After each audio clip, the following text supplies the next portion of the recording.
All right, guys, how we doing? Happy Thursday. Or no, not Thursday. Goodness gracious, shirts and pants. It's Tuesday.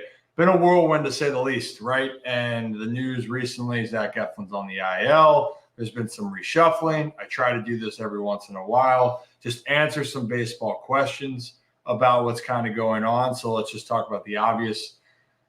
Zach Eflin, right shoulder inflammation, what it's looking like. Really, in this case, the positive here, it sounds like he just had more soreness since his last start. He tried to throw, it didn't feel exactly right. So you say, hey, let's take a breather. And everyone knows that the Orioles can't afford to lose him for the postseason, but it's not ideal for the time being at the moment because Zach Eflin was just absolutely dealing. No doubt about it, he was dealing for the Baltimore Orioles. So we'll see what kind of unfolds with all of that. The other corresponding moves, if I were to take a quick gander as well, and I'll try to pull this up. So, and Zach already did this. Yeah, I hope you guys are doing well. The Zach Eflin thing, though, it's not a big worry to me on this. I think it just feels like it's one thing after the other with the Baltimore Orioles, though. There's no doubt about it. And it's tough. It's tough for that regard, but next man up. And I truly do believe with Zach Eflin, this is something that's not going to be long term. It's not going to be something that's going to be a long period, but still missing 2 to 3 starts is something that could be worth noticing. So at least in this case, I'll pull it up here. Let me get it. So to give context a little bit more about where we're at. Whammy.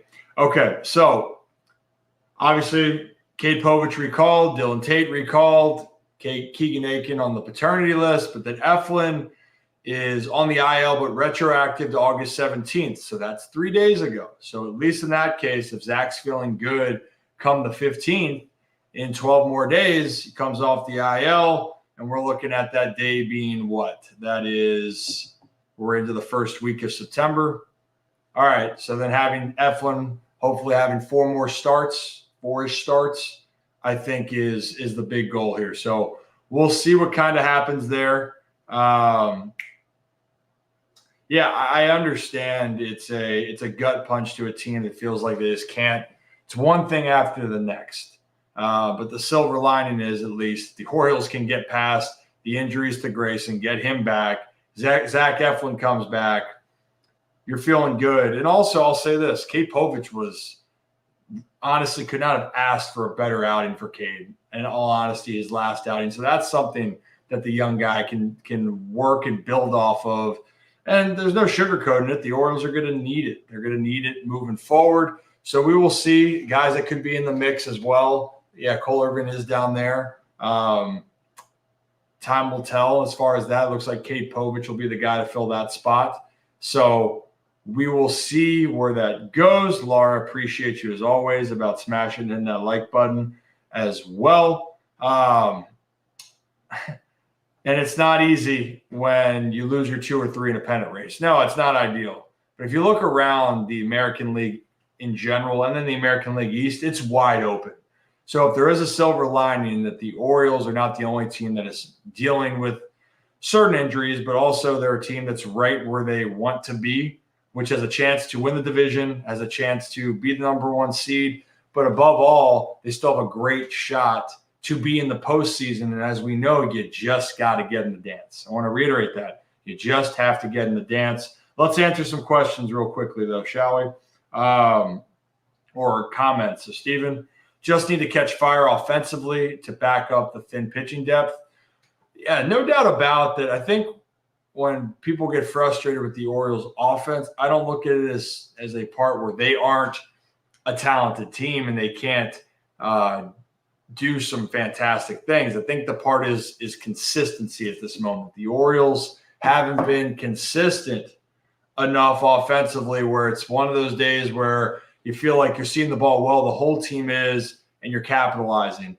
Right now, it's the team has a couple home runs, maybe has a big inning, and then the next night or two, it's going cold. You got to find ways to manufacture. And the Nationals gave a great blueprint the other night of reminding you can score a lot of runs without having a ball leave the ballpark.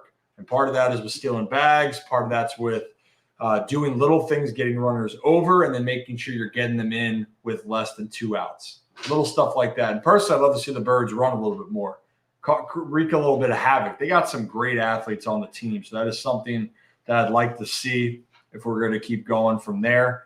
And Laura, that's kind of the point about what to do with the bats. Quite frankly, I don't think you got to let those guys ride out. And shout out to all the Ramon Urias enthusiasts out there, because the dude is balling. Ramon has done a fantastic job.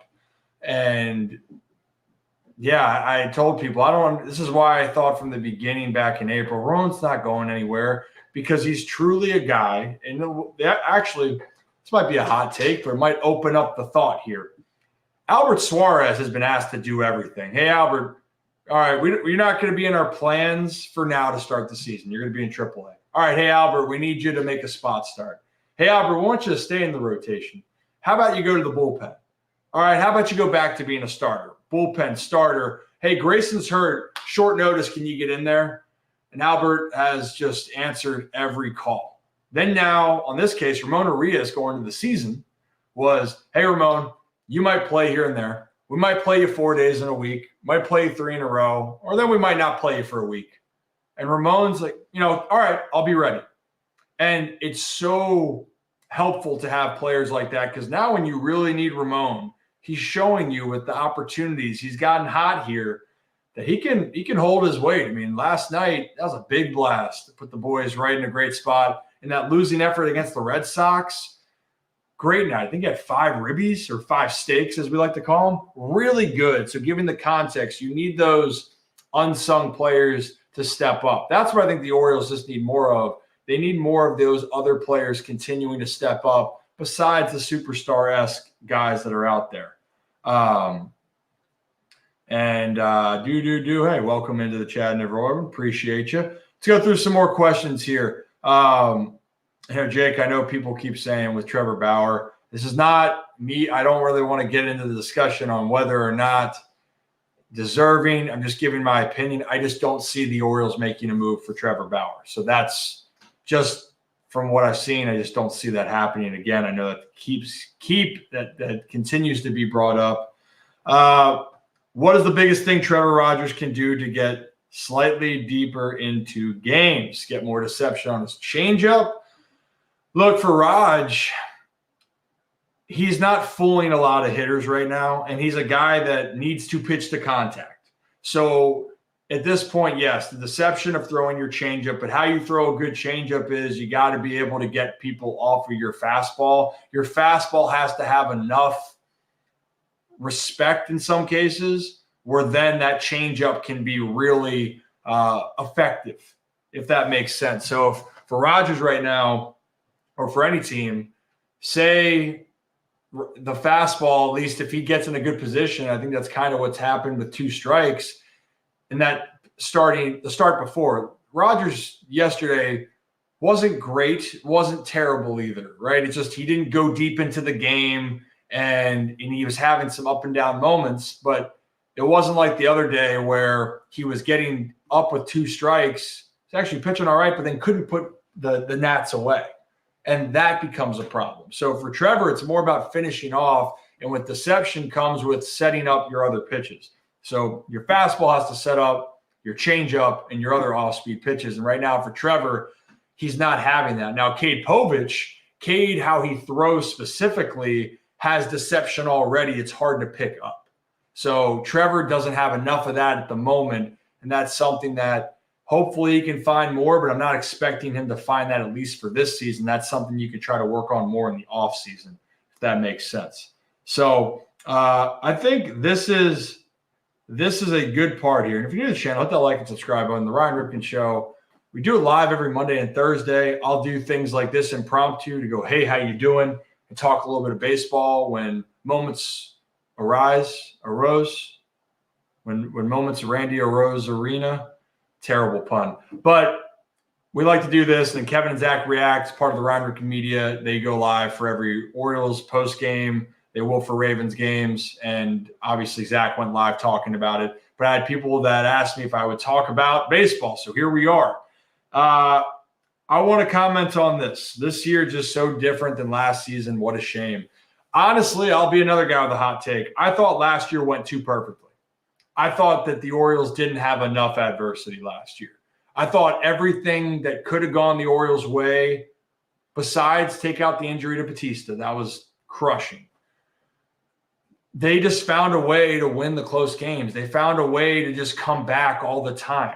I think that everyone became expected of that. They were unbelievable in one-run games. They were the best in the American League in one-run games. They were the best in the American League in all of baseball and come from behind victories. And what we're finding out this year is they just can't do that every time. And that's okay. I think that you need to get reminded that you're never as good as you think you are, that you can always be better, and it's humbling. But the Orioles have a talented group. I mean, this is the thing is with all of this, with everything that's gone wrong, they're sitting here with 72 wins on the season.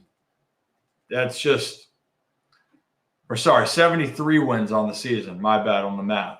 But looking at that, I mean, if we pull up these standings, they're tied for the most wins in the American League with the Yanks, half game behind. But the Guardians are 72 and 52. I mean, the American League East is close. The Astros are now with 68 wins. They're as hot as the sun can be. So context here, I think this is good. And you want to look on the other side in the National League, the Phillies – 73 and 51. They were light years ahead of every other team, and now they're not even the best team in the National League. You know, the Dodgers and the Brew Crew are right there. So it's always perspective, always context. Let's go through a couple more questions here while we're at it. Hey, you know, Marcus, win 10-5. We need to win by more now. That's all. 10-5 wins. Hey. They got the guys that can slug it. You know, they got guys that can drive the ball out of the ballpark. But what I was alluded to earlier when I started this, it's situational hitting for me. And I do miss the small ball part of baseball. I miss the hidden runs, making something happen, putting the wheels in motion, as I like to say, because that was one way to get guys out of slumps. That was one way to put more pressure on the defense. But nowadays, we are very caught up with trying to hit the ball so hard, which is the goal every time you hit, by the way. Hit the ball hard somewhere. No doubt about it. But then there's a reminder of if some of our nights we're having trouble, you know, bats aren't waking up, we're not having success, how can we get going? Is it laying a bunt down for a hit, trying to lay a bunt down for a hit? Is it trying to put a hit and run? Is it trying to be aggressive on the base paths? Or, hey, it's as simple as let's get them over one base. Hey, let's get a fly ball in the air, get that runner in from third. Little things like that can add up because the Orioles can do anything offensively, absolutely anything. But right now it's just been kind of that up and down roller coaster, which I think that's why fans are the most kind of frustrated with, which I get. Look, I get it. Just try to give the context of it. Let's keep going through some questions. Joe, my pitching arm is fine, but, I mean, my arm has been brutal since high school, always had pain in it. But if you need a guy to go out there and throw 80 poo or less, I'm your guy. I can go out there and do that, and I can throw a weird gyro kind of slider changeup. It was funky, but I can go out there and throw it. Yep, we talked about Ramon. Everyone get the flowers. It's like in The Dark Knight with Commissioner Gordon talking about Batman at the end. You know, he's not the hero that we wanted, but the hero we needed or deserved or whatever that line is. That's Ramon Arias right now. Truly. The dude is just honestly stepping up in a big way. And I think Birdland's got to feel comfortable with what he's doing at the plate right now.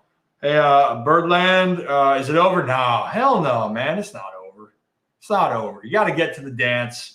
I told people this before. I've been asked, do I think Houston is the team to be in the American League right now? Absolutely. And they should be. They shouldn't be overlooked. They shouldn't be overstepped. But can the Orioles beat any team? Yes. But you got to be good for that series, and you got to be riding good momentum at the end of September. I will call Lowther, Joe, and tell the Orioles, maybe, hey, I know Zach, I think he's in Tijuana pitching over there. So I got to check in with him. The umps have been tough. It goes both ways, but there's been some really tough calls, and I'm not going to sugarcoat that. But this is also the reality. It's like tough luck. You know what? You don't like it, find a way. You don't like it, you got to keep pushing, because that's just not going to change right now. And believe me, coming from a guy that used to get super frustrated with calls, and umpires are people, though. People, they have different reactions to how you react to them. Some can react to some harsh criticism and yelling. Some don't handle that well. So, but the biggest thing is the players can't get flustered with it. They got to find a way to stay locked in, and that's easier said than done, and I've been guilty of it. You just got to try to keep pushing forward, because the umpires might make some big calls that can be costly, but there's no apologies given out. There's not saying, oh, my bad, I missed that one, and that's going to change the game. You can complain with it, be pissed, and then you got to move on. So, yeah. And look, Jake, I try to respond to as much. That's why I kind of like to do this stuff, right? When I can respond, I will respond. That's my goal here. If I can respond, I will respond. That's why I'm doing this impromptu. Let's chat it up a little bit. Let's talk. Home area is looking a little bit better. So I'll do more of these because I want to answer your guys' baseball questions. It doesn't have to be baseball related, but it doesn't have to be baseball related, but it doesn't have to be Orioles related. Be glad to answer your thoughts on what's happening here. And again, new to the channel, hit that like and subscribe button. Talk a lot of ball. Going to talk a lot of football when we get to the fall, but we got a lot of baseball left on here. And Jan, I appreciate you saying that. We appreciate you coming on so fast after getting disturbing news from the O's. I think it's just, it's always people are in their we have the emotions, the reactions right off the top. And I guess for me, at least being in it, I try to be more in the middle objective. But Zach Eflin, it stings. But hearing the reports, he's in a good place right now. Honestly, Grayson's lat injury to me and having Yoni on was more worrisome than the shoulder inflammation. It's the soreness part. If his soreness is good, he's good. He'll be back out there. So that's good. The only thing that's a downside is he was in rhythm. The dude was just balling, going out there, shoving. And that's the part that is tough right now, is when you got to stop that, link in the chain instead of just keeping things rolling and rolling. What Zach Eflin was doing, he was rolling. Well, sometimes, Rick, thinking about that, and hey, how you doing, Rick? Appreciate you. Maybe people can start enjoying the game again. Hey, look, I love that fans have high expectations. I love the fact that people look at Baltimore baseball as a place, or the Orioles as a team that should have World Series aspirations. They damn well should. This is a team, this is an organization that has their sights set high. This is a fan base that believes and is dying for a World Series. But I think it is good to know, and it's a good context to have here, that there's just so much that has to be left to be played. And if we're looking across it, there's truly this year, there's no clear-cut team that's the heads and shoulders of, ahead of everyone else, truly. And it's crazy to think that. I mean, right now, there's not a team that's going to have more than 95 wins or 96 wins on pace to win in all of baseball. Hasn't happened. Jeff Passan put that out in 10 years.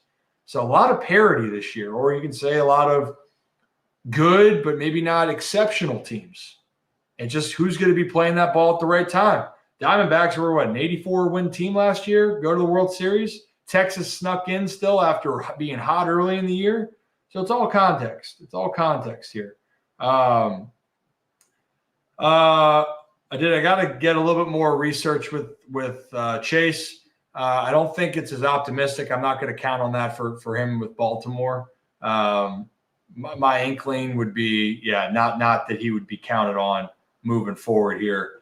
And to follow up your question is what's worse, injury luck? I feel like in football, it's really hard to overcome some massive injuries, because of certain positions. It's just so hard to make up. With pitching, some guys can get on a roll. Like Dean Kramer can get hot for 6 starts and help carry. Zach Eflin is an example. He's over pitching where he was with Tampa.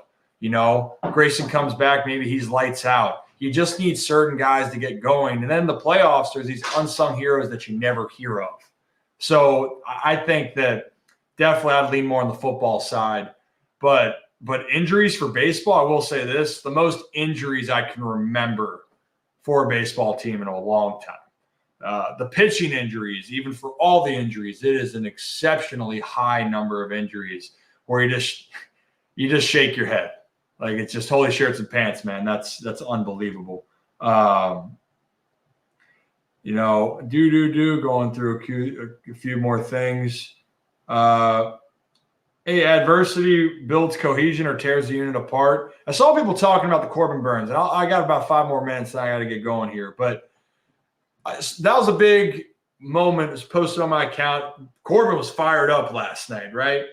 And I'm not saying that Corbin's the guy for that leadership role, but I think this is where some of these more veteran players are going to make their presence felt. I think James McCann has done a great job of that with just being there for a lot of the guys and that toughness. Man, yeah, you can't complain about crap with James McCann. You kidding me? Takes the ball right off the nose and face, and that dude said, I'm staying in that thing. I'm staying in here. Yeah, that's going to tell people I got to tough through some shit. That sends a message. Corbin also sending a message protecting. I think there's going to be a part for some of these young guys where you're growing up as you go here. So I think that the moments might come more as we get towards the postseason. But I'd still lean on guys like McCann and Burns as the 2. And I do think we're going to kind of see the quiet leadership. Said he has that, but he's had a little bit of the up and down run for him for the season. And maybe the fire of a guy like Gunnar will certainly happen. And I'll tell you what, a guy that's stable that I just love how he handles himself, Ryan O'Hearn. That dude's a really good dude. Hell of a baseball player. So I think you just got to lean on those veterans here as you try to ride through, and these young guys can figure it out here. And appreciate that. Why can't we have nice things? Hey, you know what? Keep battling. I think the Birds are going to bounce back tonight. It was a hell of a game last night still. And also Alvarez swinging 3-0 and then going big ball. I mean, shout out to him. He put his, put him on the table, put his cojones on the table there. And Dominguez put one in there. It wasn't a bad pitch. It was a hell of a better swing. So I think that the O's are going to have to keep battling. Stevie Wilkerson would be a good option for the bullpen. He's got a save under his belt. My former teammate as well. Maybe he can get loosen up the arm and see how he's feeling. So, and then Mitch, this is my point is, who would have thought with the Rangers? Max Scherzer was out, by the way. He was trying to get back in the postseason, but the Rangers were limping to the playoffs. They were playing themselves out of the playoffs. And then they were a worse team on the road last year. I think they barely, we're going to do a little fact check here. Because I know I'm right on this, but I'm just going to drive home my point. The Rangers were 40-41 on the road last year. 40-41. They won 11 straight games on the road in the postseason. So you got to throw everything out the window. You just got to get there. Just got to get there and see what happens. See who can catch fire. That is what we're looking at here. And if you're new to the channel, hit that like and subscribe button. Appreciate you guys. I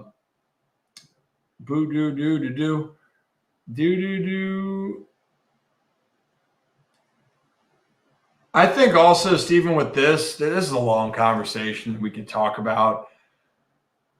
Pitchers are never going to sacrifice velocity as much moving forward. I don't see that. I think the bigger part of it's in certain training regimens, also the grip and the stress you're putting on your hand and fingers. it's all a combination. Every pitcher is different, and the reality is guys are training a lot differently than it was back then. And guys are throwing a lot harder than they are now. It's a very deeper conversation here. Aviator, since you're back on, no, Zach Eflin, 15-day IL. He's not done for the season. Shoulder inflammation. It's just soreness didn't recover as quickly from his last start. So right now it looks like he can come back.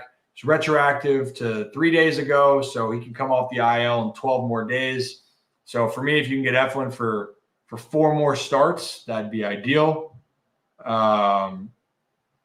Hey, you know what? I love the thought here. Maybe they're just trying to get right, but but I do believe, hey, they're going to try to get right for a World Series run.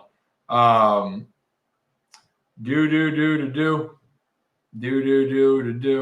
through. We got some. Appreciate you guys. And as you guys know, I love saying the phrase, you guys, good kids is a high honor in my book. Appreciate you guys. A lot of good kids in the chat. I appreciate you guys. Really do. It's going to be okay. It is going to be all right. It's going to take time, but I just want to hop on and answer some questions because I know that this is something that in moments, I know people, I try, it's easier now that I'm not playing. I try to be here because we can see these wave of emotions happen just like that. Things can go wrong and it just sets in. But as a fan, I get it. I understand. It sucks when you see these injuries. It sucks when you want your team to win so damn bad because you know how much not only that it means to the city of Baltimore, but it means to you personally. That's the beauty of sports, is that you love these teams because it does something for you personally. The connection that you have can help you through tough times. You also can feel a way to stay with something that's deep rooted in a part of you. Like baseball is always going to be a part of me. It's deep rooted in my DNA, and a lot of fans I know feel that way. So that's all I got to say with that. But again, you new to the channel, hit that like and subscribe button. Ryan Ripken Show. We're going live for sure on Thursday. We were live yesterday on Monday and had Mark Antonini in from the Aberdeen Ironbirds play-by-play broadcaster, had comedian Joey Molinaro. Dude cracks me up. And we got some more planned for the rest of the week. We're getting the fantasy football stuff for the Ryan Ripken Show figured out. So check Twitter in the future here for more details. And then this is an example too. Last thing I'll close out here. You never know who can surprise you. Selby came out and definitely was surprising. Bert Smith has come out and been a surprising factor. Jacob Webb, who's on the IL, has been a surprising factor with the Baltimore Orioles after the Angels said, hey, we're going to DFA you. We're done with you. We're waiving you. So guys can find something at the right moment. I think the Orioles are going to find something at the right moment. I really do. So actually, Laura, I had the breakdown, and I'll be completely transparent. I hated the way that I did it. And also I thought I was doing it for the Holy Shirts and Pants group, and I realized that it was switched to just a private recording. But it's good. You guys could have seen, well, I guess it's better. You didn't see how awful it was. If I had to rate my breakdowns, it was by far the worst one I've done. So I will have a better Zach Eflin one for you guys upcoming, Laura. Don't you worry. I promise. All right? So, guys, if you are new to the channel, once again, hit the like and subscribe button. And a lot of you guys already know this, but Kevin and Zach React are over on the other channel for the Ryan Ripken Media. They will be live for the postgame for the Orioles. Maybe if I'm feeling frisky, I'll see you over there to talk a little shop. But for now, I just want to come on and answer your questions. You guys feel free to reach out anytime. As everyone loves and hates at the same time, I like to say the O's are fine. It's all about perspective. It's all about so we don't lose our minds here. And backyard baseball's back. So here we go. All right, guys. Appreciate you. Have a day. Have a night. We'll talk soon. And make sure you hit that like and subscribe on the way out.